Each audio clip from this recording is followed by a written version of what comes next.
All right, thank you everyone for joining us this morning. Please use the raise hand function to ask questions and wait for me to call on you.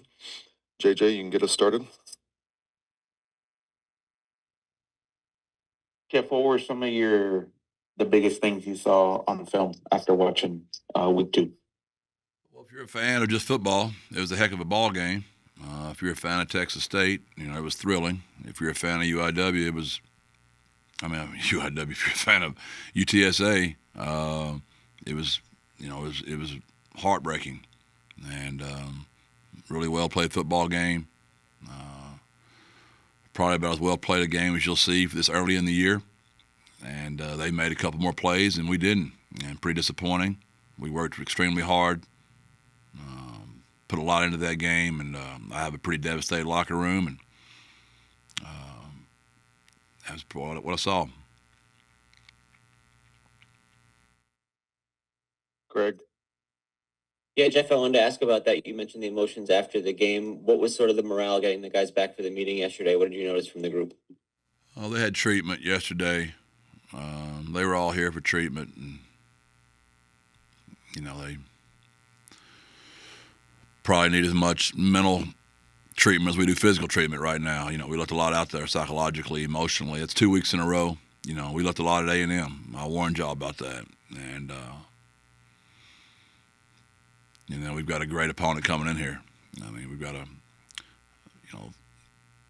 right here in our own city, and they've had a bye week to prepare for us, and Clinton and them have done a fantastic job. Their preseason South of the Conference champion prediction in top 25 the last 50 weeks. Eric Moore started that thing off, GJ finished it up, and now Clint's done a great job. They've got really good quarterbacks. Six is a great wide receiver, 3 other great wide receivers, great running back, player of the year, and he transferred over from Nichols. They're good on defense. Jim has done a great job coaching defense forever at UIW, and Clint does a fantastic job with the offense. And we've got 3 wars in a row, which I've warned y'all about that all season. We've got a good football team. We're fixing to play our 3rd great opponent in a row. What does that mental treatment look like that you mentioned? How do you kind of try to get the guys back into it mentally and keep them up? It's just a lot easier to coach after a win. You're dealing with young men that are tremendously influenced by outside noise. We've got to get that noise, out of our locker room and make sure we just stay on our video. Historically, we've not been very good in September. We've gotten better in October and November, and the key to that is ignoring the noise, watch the video, do your work. There's plenty of stuff for us to work on. We don't need anybody from the outside telling us. We've got the video to look. We've got a wide angle, a tight angle, and an end zone. And the eye in the sky does not lie. What are the biggest things you can point to in that regard that have stood out as you've reviewed it, the primary focus areas for you guys to try to improve?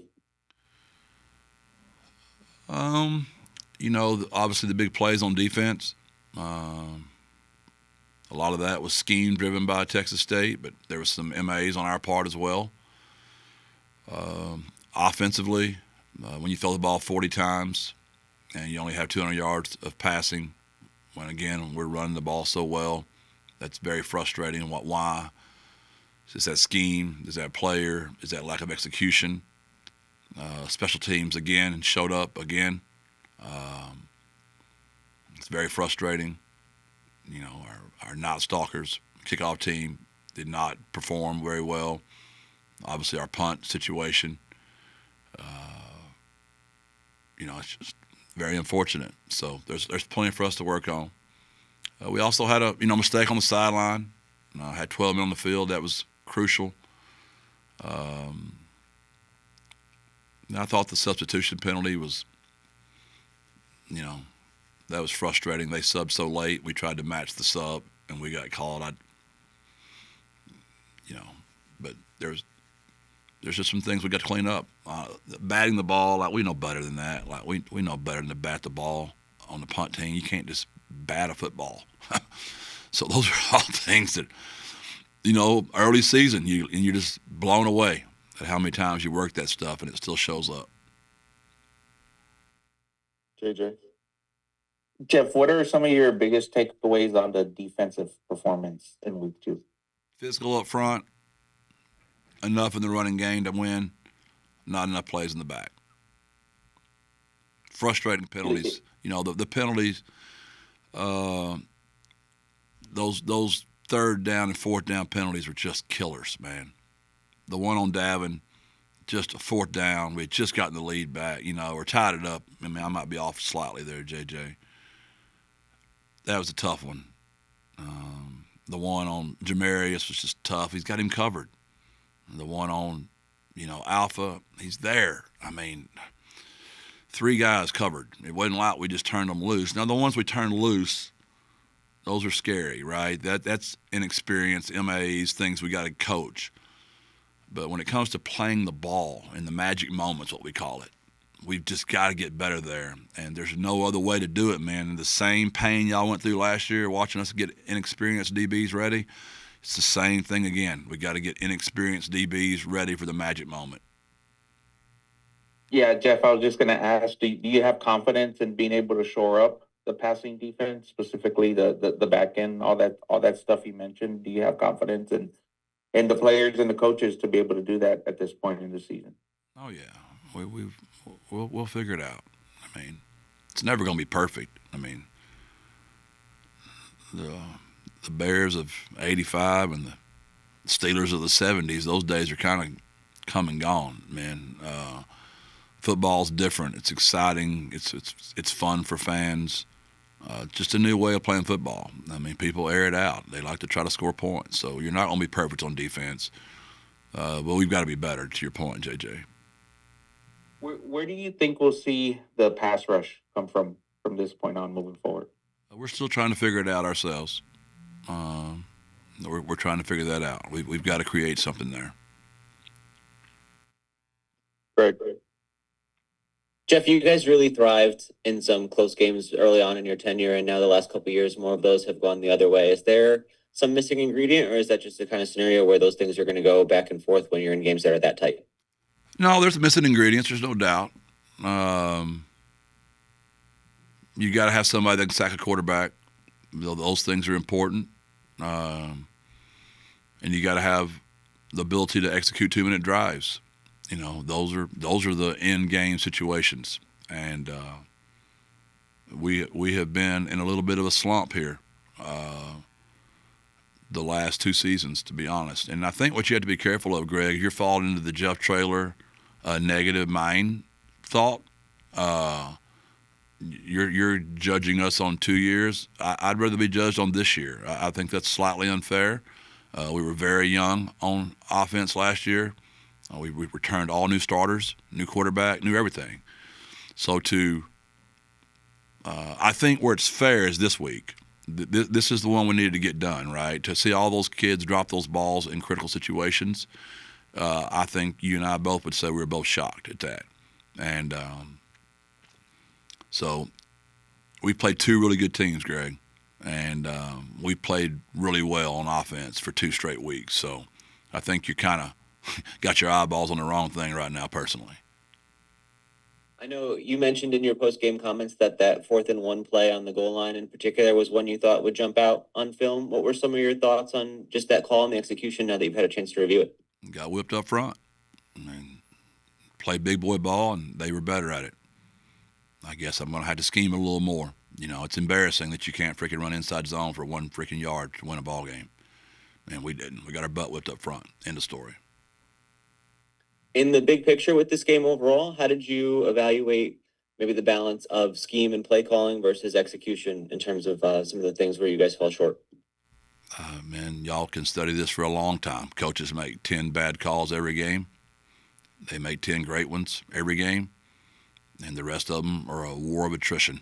It's who's the most physical, the best tacklers, the best blockers. So we've always got our 10 bad ones that you like to have back. And we've always got our ones that, you know, we were on par with. That's just part of coaching. We made bad calls. So along those lines, I don't know if there's anything more to say about this, but how do you evaluate overall just the performance of your offensive and defensive coordinators in the play calling in this game? What was the score of the game? We lost. They get Fs. head coach, gets an F. It's a simple system. You ought to try it sometimes. Welcome to the real world. You put your stuff out there, you win, you get an A+, you lose, you get an F. That's what's so great about our job. It's what stinks about our job. There's no gray. JJ. Jeff, what can you say about Robert Henry's performance? This is his fourth straight kind of big performance for you guys. I think that's where you have to really tip your hat to those guys, up front. I mean, they got whipped on that 4th and 1, but they've done a really good job of giving him some great spaces to run in. Will Henderson as well. And Robert will be the first one to tell you those guys up front have helped him, and he's had a great stretch here. I'm really proud of how hard he's worked, the leader he's becoming, and happy for him. How would you say Owen did this week? I think he was okay. He's pretty disappointed in himself. Missed a couple. Made a lot of great plays, too, now. I mean, he made some really great plays. But his job is to win the game, and we didn't win. And that's where he's going to always blame himself. I thought he played better than the stats show. I thought the drops really hurt him. He did miss a couple. Made a couple of bad choices. But I thought he played well. But he'd be really hard on himself if you were to ask him. Is there like a disconnect, or maybe the receivers, with him and some of the receivers not being on the same page? It looked like on a few of the passes there was a little confusion. No, there's none. Texas State did a really good job of playing outside technique on some of those go balls, and it was creating us to have to go. If we were going to take an outside release on a fade, it just messed the timing up. So he's letting the ball go. Receiver's not to 10 yards yet. Couldn't find the ball. Don't blame me for asking the question. Very fair question. Does look very disconnected, but there was a reason. Texas State did a good job of adjusting to that. We did not, to be very honest with you, JJ. Greg. Jeff, as you deal with the locker room with some down feelings at this moment, how much can you draw on the experience of last year and what it takes to overcome that and turn a season around? Do you see some parallels there? More like for 6 years. There's only 1 year we've been any good in September. And I take that schedule every day. We don't have that schedule. This is a fun schedule for you guys, and you can come live it. It's not a fun schedule. We've played 2 really good teams, in-state rivals. We're now playing a city rival that's really, really good. As I repeat, they've been in the top 25 50 straight weeks. Jim Gush is a great defensive coordinator. Clint Kelo is a very good offensive coordinator. He's a very good head coach. They've got real players. We are in for an absolute battle Saturday. And anybody that doesn't think so doesn't know a freaking thing about football. You mentioned after the opener about this group displaying some championship fiber against Texas A&M. Does Saturday's game shift your feelings on that at all, or do you still see a lot of those ingredients for this to be a very strong team? I just think that is really one. I know you already know the answer, so that's not like you to ask the question because you're usually challenging my brain. But for you to ask the question that you already know the answer to is not like Greg Luca. I know I'm not that shallow that if we would have executed that 4th and 1 inch, if we don't snap the ball in the end zone and we win, but we still play the exact same we played, yes, it's easier to coach because kids are happier to coach, but the video doesn't lie. We've still got to fix those things, right? Those things had to be fixed. And sadly, in life, we all want the easy road all the time. I know you're a reader. It's the story of Hercules. You want which path do you want? We want the easy path. We don't want to take the hard path, the one that's hard. And this is the path we've been given right now. We got the hard path right now. So we're going to have to learn the hard way. Historically, we have persevered from this. We have not listened to the noise. We have stayed true to our team. We've stayed true to our locker room. We have been loyal as any group of programs. I would put us up against anybody when it comes to loyalty and staying true to the locker room. And I fully expect our guys to do the same.